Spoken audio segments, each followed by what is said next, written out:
And ఇందాక మీరు అన్నారు సీరియల్స్ నేను చేసి చాలా నష్టపోయాను. బట్ ఓకే మీరు నిలబడ్డారు, అది వేరే విషయం. అయితే ఇక్కడ నా క్వశ్చన్ ఏంటంటే ఒకానొక టైంలో కాదంబరి కిరణ్ దగ్గర ఉన్న ఆస్తి 98 లక్షల రూపాయల అప్పు. ఆల్మోస్ట్ రోడ్డు మీద నిలబడినోడు ఇంకా సేఫ్, రోడ్డు మీద నిలబడితే అప్పు ఉండదు, అవును. అంతకంటే దారుణం. ఆ స్టేజ్ నుంచి ఎలా నిలబడ్డారు? నాకు ఆ ప్రయాణం కావాలి. భగవంతుడే స్వామి మనకి మనం ధైర్యం, మన సపోర్ట్, మన ఫ్యామిలీ సపోర్ట్. ఉమ్, నువ్వు ఏం డబ్బులు తేలేదని అడగరు, ఏం డబ్బులు తెచ్చావని అడగరు. ఉమ్. కానీ కట్టాల్సిన వాళ్ళు ఆ అడగరు కదా? బాధ్యతలు ఉంటాయి కదా, ఆ బాధ్యతలు ఎప్పుడు ఆగవు. ఉమ్. దాన్ని విస్మరించకుండా ఉంటే మనం డిస్టర్బ్ చేసేవాళ్ళు లేరు, అది నా అదృష్టం. అంటే కాదు, నా డౌట్ ఏంటంటే తర్వాత ఎక్కువగా సినిమాలు చేశారా లేకుంటే ఇంకో ప్రొడక్షన్ చేశారా? ఏం చేసి ప్రొడక్షన్ లేదు, సినిమాలు సినిమాలు చేసి ఇప్పటికీ. ఉమ్. అంటే నాతో పాటు ట్రావెల్ అయిన వాళ్ళు చాలా మంది ఇళ్లలో ఉండిపోయారు, చాలా మంది చచ్చిపోయారు. అయ్యో, నేను ఇంకా కేబుల్ తొక్కుతానే ఉన్నాగా, అవును నాకు ఇంకా అవకాశాలు ఇస్తున్నారు. అవును అవును అవును. అంతే, దాంతో సాటిస్ఫైడ్ అంతే. ఉమ్, మనం ఓవర్ నైట్ సూపర్ స్టార్ అయిపోవాలి, ఓవర్ నైట్ మనం ఏదో అయిపోవాలి, ఓవర్ నైట్ ఇన్ని కట్టలు తీసుకెళ్ళాలి, నాకేం లేదు. ఈవేళ భగవంతుడు ఇచ్చాడా లేదా, ఉమ్. నాకు అప్పు అయితే లేదు.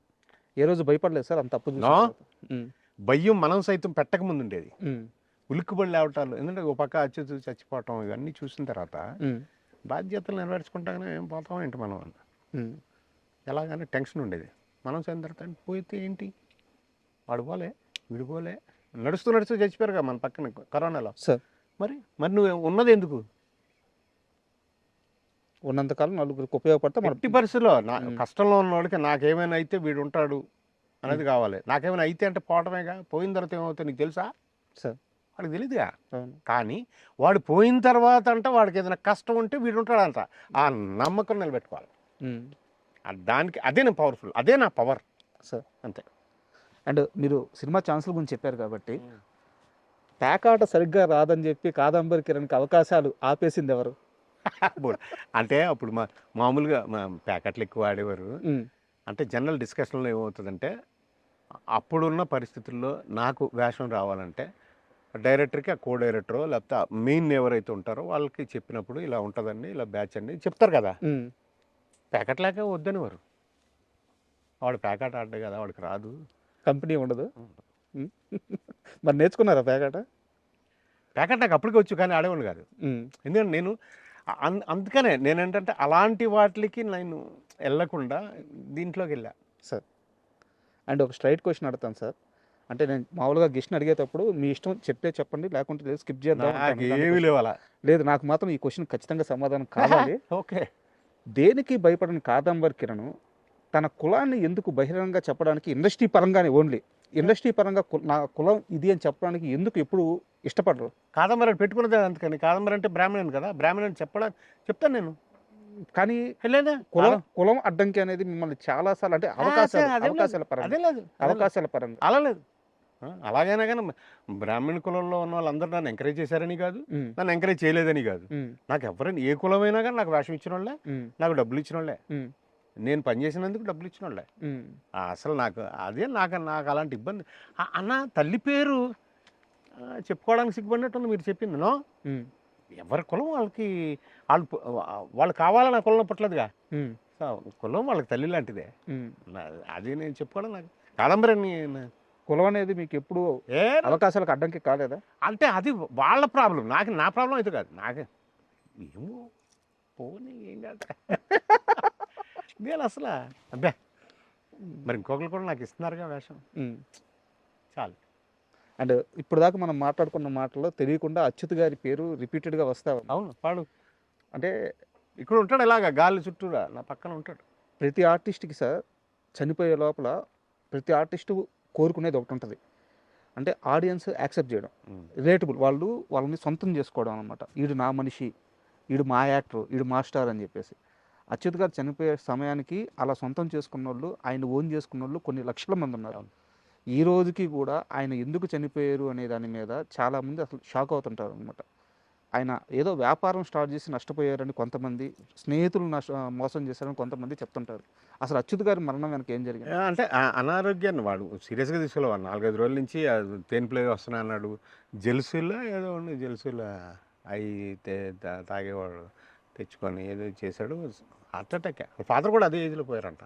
కాదు సార్, అంతకు ముందు ఆయన ఇలా సఫర్ అవ్వడానికి ఏదో రీజన్ ఉంది అని. అంటే అటేం లేదు, ఏదో అంటే ఏదో వ్యాపారం చేయడానికి స్టార్ట్ చేశాడు, ఏదో కొంత డబ్బు దాని మీద పెట్టుబడి పెట్టడం తేవటం ఏదో జరిగింది. పిల్లలు ఇంకా చిన్నోళ్ళు, ఏదో వర్రీ ఉండి ఉంటుంది. ఉమ్, ఎర్లీ మార్నింగ్ ట్రైన్లో ఒక సీరియల్కి దీనికి వెళ్తూ, అన్నయ్య అనే సీరియల్ కృష్ణ గారు వాళ్ళంతా ఏదో ఫంక్షన్కి వెళ్ళబోతూ ట్రైన్కి బయలుదేరుతూ హార్ట్ అటాక్ చనిపోయాడు. ఉమ్, సో ఇవన్నీ లోడ్ ఉంటుంది. బట్ నేను అప్పుడే విజయవాడలో ఒక షూటింగ్ కటారాంబాబు గారిది షూటింగ్ చేసుకుని తెల్లవారుజాము దిగితే ఇంట్లో ఉన్నాను. వాళ్ళ ఫాదర్ది కార్యక్రమం ఉంది, తిథి ఉంది, అంతా రెడీ అవుతా ఉన్నాం. ఈ లోపల గాంధీ అనే ఫ్రెండ్, అచ్యుత్కి నాకు కామన్ ఫ్రెండ్, వాడు వచ్చి హాస్పిటల్లో జాయిన్ చేసాం. పొద్దుట వెళ్తే డాక్టర్ చెప్పాడు ఏదైనా మిరాకిల్ జరిగితే బతకొచ్చు అన్నాడు. ఉమ్. అంతే, అలా వాడికి ఏదో ఉన్నాయి పాపం మనకి. అంటే మీ కెరీర్ విషయానికి వస్తే సార్, నాకు తెలిసి బావా పన్నీరు అనేది మీకు మొదటి బ్రేక్ అంతేనా? జంజాల గారు. అవును అవును. ఆ తరువాత మీరు డైరెక్టర్గా అయ్యే ఈ గ్యాప్ ఉంది కదా సార్, ఈ గ్యాప్లో ఎక్కడా కూడా ఒక పెద్ద రేంజ్కి ఒక పెద్ద సినిమా అంటే ఒక క్యారెక్టర్స్ కానీ లేకుంటే సపోర్టింగ్ లీడ్స్ కానీ పెద్ద స్థాయిలో చేసిన ఏవి కనిపించట్లేదు.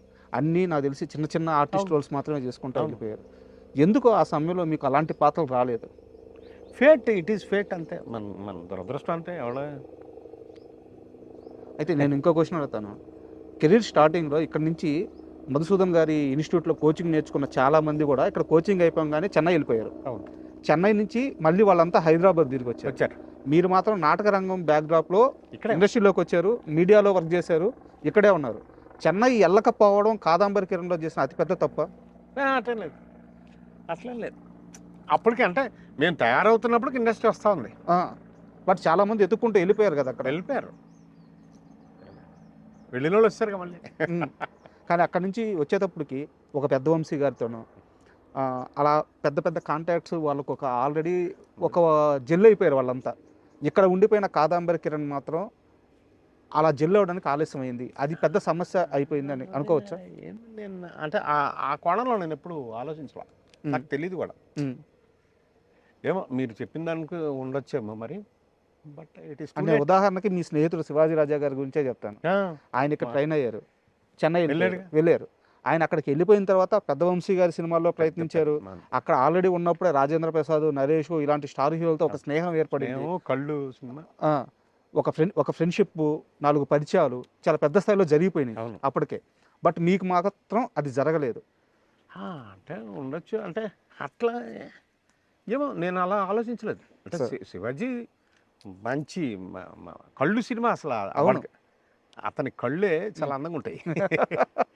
మేమిద్దరం బావ అనుకుంటాం, బాగా దగ్గరగా ఉంటాం మానసికంగా.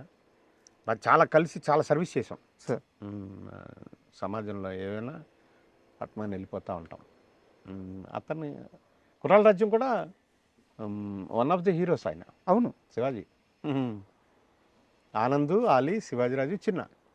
అంటే మీరు కుర్రాల రాజ్యం ప్రస్తావన తీసుకొచ్చారు కాబట్టి ఒక క్వశ్చన్ సార్. కుర్రాల రాజ్యం సినిమా మీరు డైరెక్ట్ చేశారని చెప్పి ఇండస్ట్రీలో అందరికీ తెలుసు. అవును.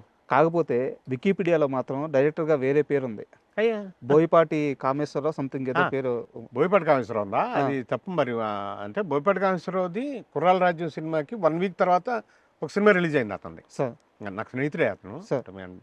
బాగా మేము శ్రీమిత్ర చౌదరి గారు, అంజిబాబు, బోయపాటి కామేశ్వరరావు, నేను నలుగురు ఎక్కువగా స్నేహంగా ఉండేవాళ్ళం గణపతి కాంప్లెక్స్. బట్ మరి ఎందుకుందో తెలీదు. కుర్రాల రాజ్యం డైరెక్టర్ కాదంబరి కిరణ్, కుర్రాల రాజ్యం మ్యూజిక్ వందే మాత్రం శ్రీనివాస్. ఓకే, ఆ రెండు కూడా ఆ సినిమాలోనే బాలుగారు అబ్బాయిని ఫస్ట్ చరణ్ని ఇంట్రడ్యూస్ చేసాం సార్ సింగర్గా. సార్ బట్ అది తేడాగా ఉంది, మీకు ఒకసారి చెప్దామని చెప్పి. మరి ఎట్లా రెక్టిఫై చేయాలో తెలియదు నాకు. నేను మెయిల్ చేద్దాం వాళ్ళకంటే. సార్ అండ్ ఇందాక మీరు మాట్లాడుతూ ఇండస్ట్రీ ఇక్కడికి వచ్చి సబ్సిడీల కోసం కొన్ని షాట్లు తీసేది, తర్వాత కాలంలో అందరూ వచ్చేసారని చెప్పారు. నాకు స్ట్రైట్గా చెప్పండి, తెలుగు సినిమా ఇండస్ట్రీ చెన్నై నుంచి ఇక్కడికి రావడానికి ప్రధానమైన కారణం అంటే 1-2-3 పేర్లలో ఎవరి పేర్లు చెప్తారు మీరు? అంటే ఫస్ట్ నాగేశ్వరరావు గారు అక్కడ ఏదో ఇష్యూ తోటి వచ్చేసి ఇక్కడ అన్నపూర్ణ హోటల్లో దిగి నాతో సినిమా తీసే వాళ్ళందరూ ఇక్కడ రండి అని చెప్పేవారని అనేవారు. అంటే నేను నాగేశ్వరరావు గారు ఫ్యాన్ కాబట్టి అప్పటికే నేను అది మాత్రం గుర్తుందో ఏంటో నాకు తెలియదు. తర్వాత ఏంటంటే కృష్ణ గారి బ్రదర్సు ఉమ్, వాళ్ళు కూడా బాగా అంటే కృష్ణ గారి బ్రదర్స్ అంటే కృష్ణ గారే కదా. అంతేలే. కృష్ణ గారు స్టార్గా ఒక దీంట్లో ఉండేవారు ఏసీలో చుట్టూరా. వాళ్ళ బ్రదర్స్ హనుమంతరావు గారు అశేష్ గారు బాగా వాళ్ళ ఫ్యామిలీలో అంతా ఉమ్, అలా చేసేవారు. సినిమాలు తీసే పరంగా అయితే నాయుడు గారు, జంజాల్ గారు లాంటి డైరెక్టర్లు, మన రేలంగ నరసింహారావు గారు ఉమ్, వీళ్ళంతా బాగా ఇక్కడ ఆంధ్రప్రదేశ్లో, ఉమ్మడి ఆంధ్రప్రదేశ్లో బాగా చేసేవారు సినిమాలు. అలా నాగేశ్వరరావు గారిది ఎక్కువ. బట్ ఏంటంటే అప్పటి కాంగ్రెస్ ప్రభుత్వం ఈ ఇండస్ట్రీని ఇక్కడ డెవలప్ చేయడానికి ఇక్కడ స్థలాలు ఇవ్వటం, స్టూడియోలు ఇవ్వటం, అన్ని కోట్ల విజయభాస్కర్ రెడ్డి గారు మాకు చిత్రపూరి ఇవ్వటం, సార్. ఇవన్నీ అప్పుడు ఆ ప్రభుత్వంలో చెన్నారెడ్డి గారు ఉమ్, ఇలా అందరూ బాగా చేశారు. తర్వాత ప్రభాకర్ రెడ్డి గారు బాగా ఎంఎస్ రెడ్డి గారికి వియ్యంకుడు కోట్ల విజయభాస్కర్ రెడ్డి గారు. సో ఎంఎస్ రెడ్డి గారు, ప్రభాకర్ రెడ్డి గారు బాగా ఫ్రెండ్స్, డైరెక్టరు రైటరు స్నేహము కలిసి ఒక టీం లాగా ఉండేవారు. సో ఎంఎస్ రెడ్డి గారి ద్వారా ప్రభాకర్ రెడ్డి గారు చిత్రపూరికి బాగా సహాయం చేసి 67 ఎకరాలు ఇప్పించారు. బా. ఇంకోట్లు ఇదే ఈ మనం ఉన్న ఈ మట్టి ఉమ్, వాళ్ళ భిక్ష. సార్.